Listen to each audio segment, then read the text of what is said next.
O senhor nasceu em 40, Sim. 1940. Hum. De lá para cá o senhor passou por altas experiências, Hum. altos tempos, Hum. e com esse tempo passou pelo regime militar. Passei, eu quase não percebi. Quase não Foi percebeu, em né? 65. 65. Hum. Sim, mas o que é que o senhor tem a dizer a respeito desse tempo do regime militar? Pouca coisa, porque quase nada me atingiu. Nada lhe atingiu. E o que de fato atingia naquela época? O que de fato atingia naquela época, que hoje em dia muita gente diz que foi uma coisa de massacre, uma coisa... Foi. Aconteceu. Sim, muitos dizem ainda que foi uma coisa de massacre e tal, mas só que afetava o Partido Comunista, ou a turma comunista de esquerda. Era isso? É sério, vá. Agora eu tô sem jeito. Não, fale sério, continue. Tancredo Neves era político. Sim. Luiz Guimarães era político. Luiz Guimarães ia se candidatar a presidente. Mas antes disso ele morreu. Ele morreu. Tancredo Neves foi eleito presidente. Quando assim foi eleito, ele morreu. Falaram que deram veneno a ele. Falaram, não sei se é verdade. Deram veneno a ele. Agora, Tancredo Neves, Luiz Guimarães... Mas foi golpe ou não?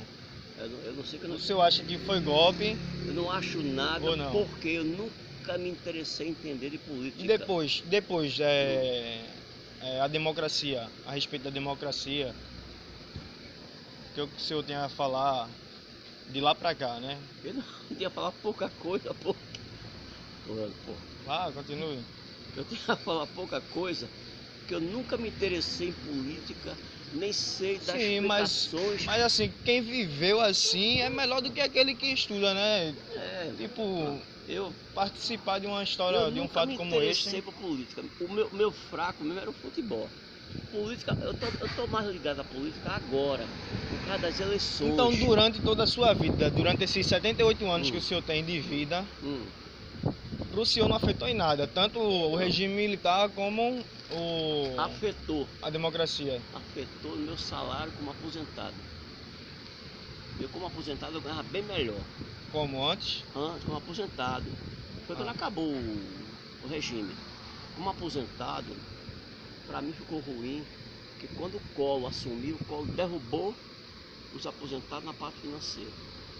Eu fiquei sabendo que Collor até tomou o dinheiro dos... Bloqueou, não, mas bloqueou, não foi? Depois recuperou, mas do aposentado não recuperou nada, porque quando ele assumiu, na época da inflação, todo ano, todo mês, o aposentado tinha um reajuste.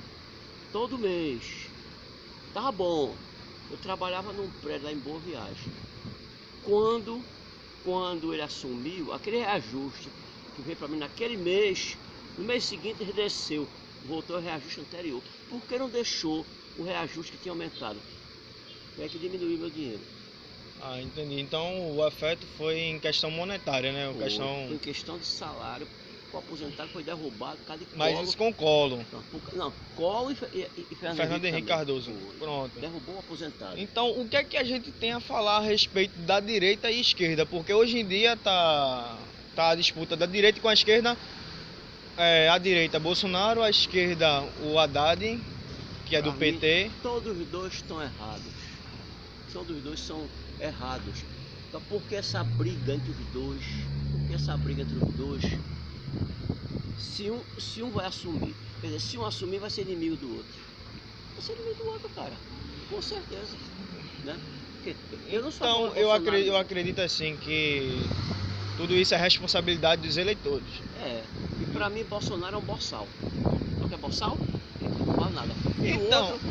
Mas o outro promete. O outro promete, mas agora, veja só. Como ele é a favor de Lula, muita gente é contra ele. Mas veja só. É um lado propondo uma coisa, o outro lado propondo outra coisa. E assim a gente fica dividido em opiniões, em decisões. E muita gente vai no foco daquilo que lhe surpreende no momento, né? E não procura saber dos fatos anteriores. Não procura ter conhecimento, não procura se fundamentar nas coisas, entendeu? Então, no meu ponto de vista, para mim, nenhum dos dois merece meu voto. Para mim também não. E sim uma reforma geral, tanto da elite, do executivo, legislativo e o judiciário, como também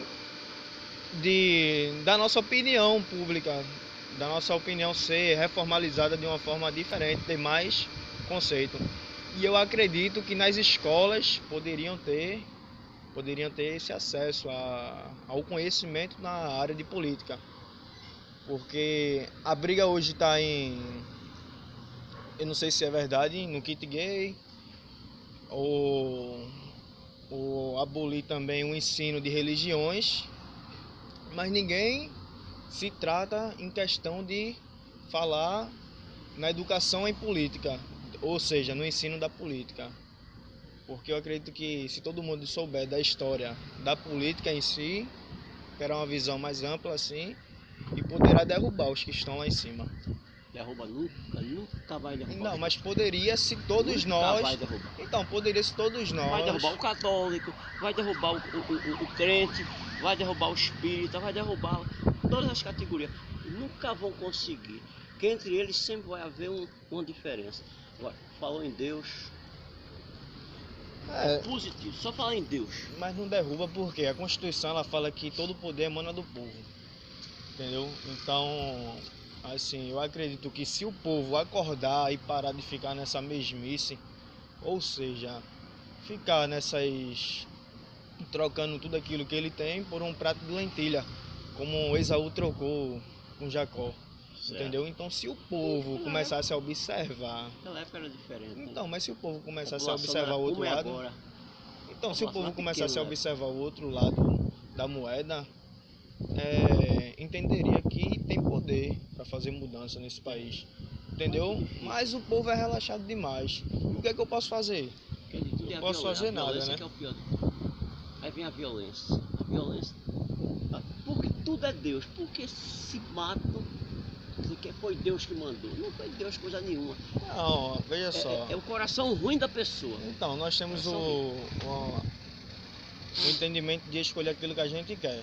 Entendeu? Tudo acontece pela permissão de Deus, mas com parênteses que a gente escolhe aquilo que a gente quer. Então, a gente tem que estar apto para... O próprio Deus punia os ruins. Para isso. Eu leio Você tem a Bíblia, eu tenho o Novo Testamento. Mas eu quero que o senhor Deus fale. punia os ruins. Sim, mas eu quero que o senhor fale aqui em questão da política no tempo que era o regime militar, o tempo da direita e o tempo da esquerda. Eu não posso falar porque eu não acompanhava naquela época. Então na sua opinião, hoje em dia, os dois que estão concorrendo aí, nenhum dos dois se importa, né? Eu, sinceramente, se for para escolher um, eu acho que não vou votar em nenhum. Talvez eu vote no Bolsonaro, por causa da minha irmã, que ela me pediu para votar nele. Então eu vou votar em você, não é no Bolsonaro não. Mas se eu fosse votar mesmo, eu ia votar contra ele. Contra quem? Contra o Bolsonaro? Porque eu tenho a impressão que ele não é bom da cabeça não. Ele faz de um jeito tão... Já o outro é mais seguro, é professor, mas estão esculhambando ele por causa de Lula. Eu não acredito em Bolsonaro, não. Porque ele está envolvido em corrupção, mas todos estão envolvidos em corrupção. Tem uns 10 sites aí que indicam Bolsonaro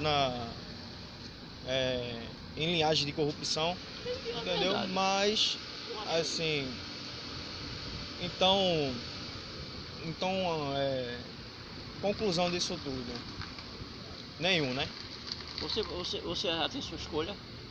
A minha escolha está na mão de Deus, mas... Na hora você resolve. Na hora eu vou resolver. Eu pretendo... Nenhum me convenceu. Eu também. Nenhum me convenceu, mas assim... Eu gostaria que o povo começasse a acordar. Se eu fosse escolher, tem que ser ou um ou outro. No meu coração eu votaria no outro, no Haddad. No Haddad, né? Se eu votar em Bolsonaro, por causa da minha irmã. O senhor está em dúvida... Está em duplo sentido também, mas... Só que eu acho que Bolsonaro é candidato dos ricos, o outro é candidato dos pobres. Porque ele vai proteger os ricos, ele é do sul, vai proteger... Quando ele é contra algumas coisas, favorecer o pobre, ele mesmo declarou, é contra, falou em acabar 13º, falou em acabar a aposentadoria, a gente só vai saber do sistema quando a gente começar a viver. Você quer ver que eu tenho medo? Entendeu? Quer ver que eu tenho medo que ele acabe? Tenho medo do empréstimo consignado. Você pega o empréstimo e desconta. Mas só vivendo, enfim. Eu tenho medo. Enfim, eu acredito que quando o povo acordar, tudo vai mudar, de fato. Mas é isso aí, eu acredito na mudança, mas na mudança pela voz do povo. E como o senhor está dizendo aí, o regime militar favorecia quem tinha, né? E o pobre, então pronto. Então mais o rico. eu acho que quem Porque o vê, rico tinha dinheiro guardado, ele bloqueou, mas tinha dinheiro. eu acho que quem vê esse vídeo aqui, ele vai começar a pensar duas vezes que tem que olhar tanto o lado da cara como também o lado da moeda, do valor da moeda. É verdade. E eu espero que todo mundo reflita nessa mensagem. Eu sou o Herculano e estou falando aqui com o seu Antônio. Antônio. O seu Antônio Leal, seu amigo Leal. Então é isso aí. Que Deus abençoe a todos nós. Gravou? Quero ver.